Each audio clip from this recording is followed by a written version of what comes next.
Welcome to Foster Career Experience, a podcast featuring interviews with people who've had experience with the foster care system, about their lives, their career journeys, and their stories of navigating the workplace.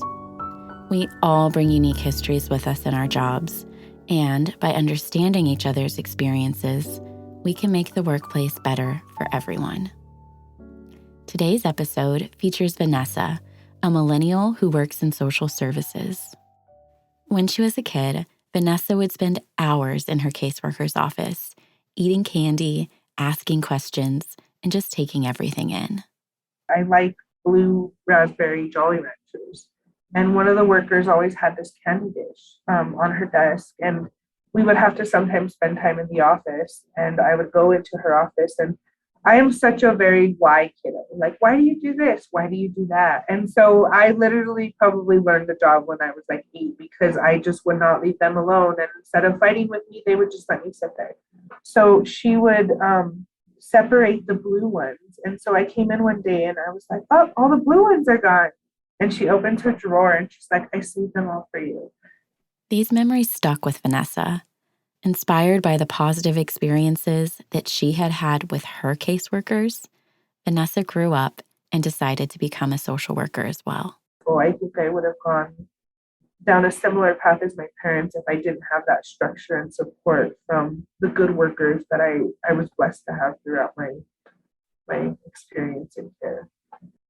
I wanted to come back and work for the department and give a perspective that isn't quite often brought to the table.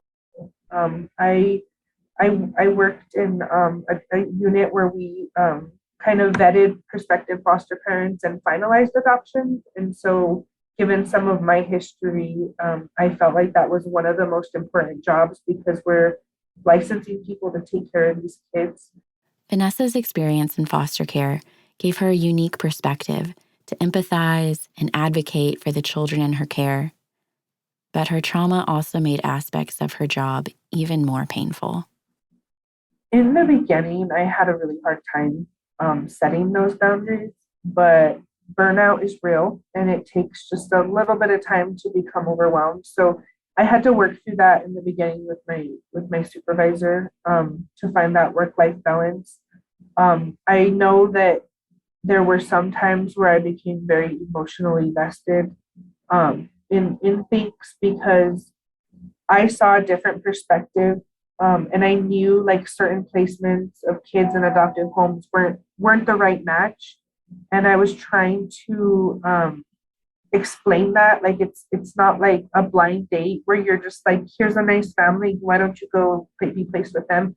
And so those things would burn me out and like wear me out because I was just constantly, like thinking about that on and off the clock. It took me many, many years to learn emotional regulation, to not be triggered by having to respond on call to a domestic violence dispute. There were some things that I would say I did exposure therapy because I just was like thrown into them. And I mean, I shared a lot of it with my supervisors and they were very supportive, but finding that boundary because of my history was very, very hard. And also finding that a good way of coping with things in the beginning was also very hard. So I think it's just, you have to have that internal conversation and remember that at the end of the day, you have a family to go home to, you have responsibilities and the life outside work, and you cannot let this consume you. Responding to calls, like domestic violence disputes, were especially hard for Vanessa because while she was in foster care, her mom was killed in a domestic dispute. This meant that she lost her mom and her dad on the same day when his parental rights were terminated. On this day of great loss, Vanessa also remembers who was there with her. Vanessa's caseworker, who was 8 months pregnant at the time, came to Vanessa's school to notify Vanessa and to be with her in person. I just remember telling her, like, you're 8 months pregnant. Why are you here? Like, why are you doing this? And she just cared so much about me. Likewise, When Vanessa's adoptive dad died on her 23rd birthday, she remembers the caseworkers from her internship who showed up for her, alongside other members of her rural community. I lost my adopted dad when I was doing my practicum at the county office. And so they supported me through all that. Like, they showed up to the funeral. So it was very, like, it takes a village kind of mindset. And so when I approach the work that I do, I remind people that, your supports in your families aren't always blood. It's, just because you're not related by genetics doesn't mean that you can't find support in other people and other things. Throughout her life, Vanessa received so much love and support from her caseworkers, therapists, and other members of the foster care community. When she started her first job as a social worker, she was shocked that the environment that she had seen as so happy and stable when she was a foster kid had just as many ups and downs as any other job. I just was really expecting what my workers showed me as a kid. Like, they were always happy, like things were always, in order, like they never had any issues. And so I was just shocked to learn that it's not all uniform. I mean, as you know, in any job, there's politics, bureaucracy, all that stuff. And so I think I was really shocked when I saw some of those things. So I was just shocked that some of my colleagues were carrying the caseloads that they were and managing their life outside. And just like parents that abuse their kids, workers who get exhausted and fail to do things, like those things happen. But I think that there's a better way to hold people accountable. There's a need in training, there's a need in supervisor support. Within the last however many years over 5 years I've been with the department, there's been a great change because of the advocacy that the workers are now doing. Other people also recognize Vanessa for her advocacy and the difference that it makes. It's like someone said I'm a barracuda for advocating because I just do not back down. And I'm not like unprofessional or unruly, but like I really think that if we're going to make decisions for kids in foster care and families in the long run, they need to be seen as more than just case numbers.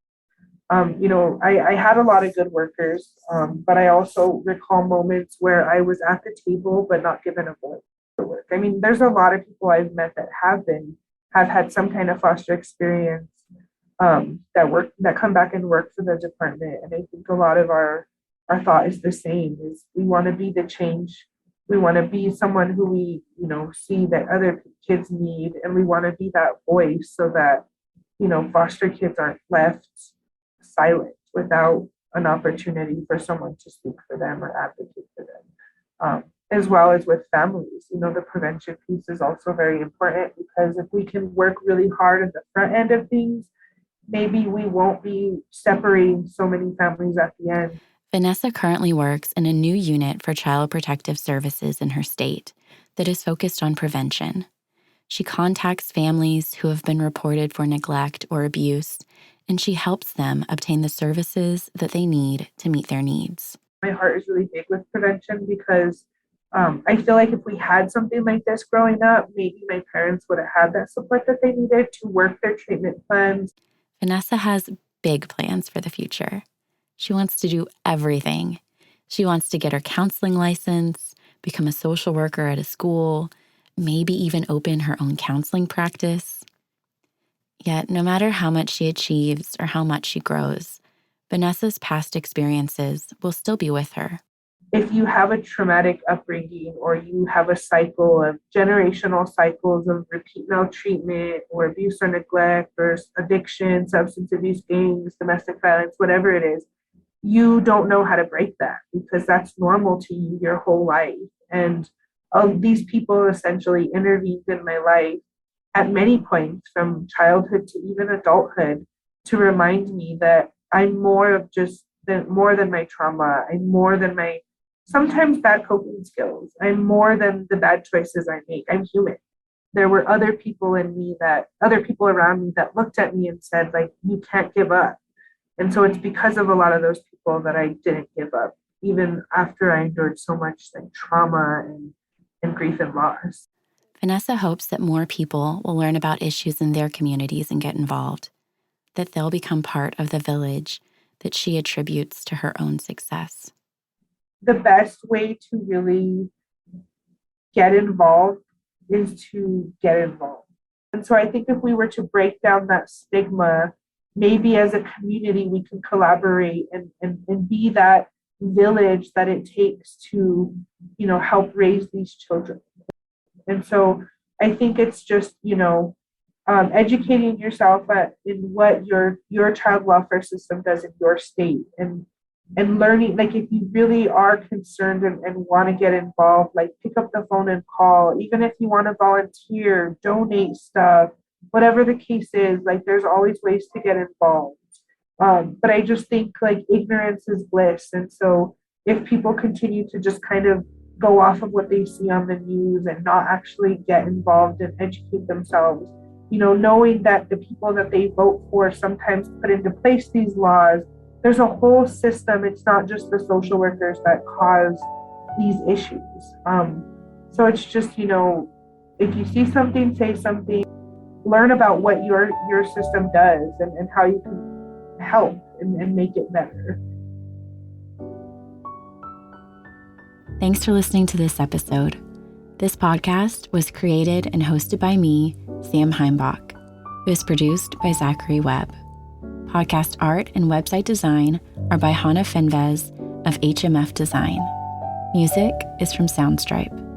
This podcast was funded in part by the Baton Savoie Scholarship offered through the Human Dimensions of Organizations Master's Program at the University of Texas at Austin.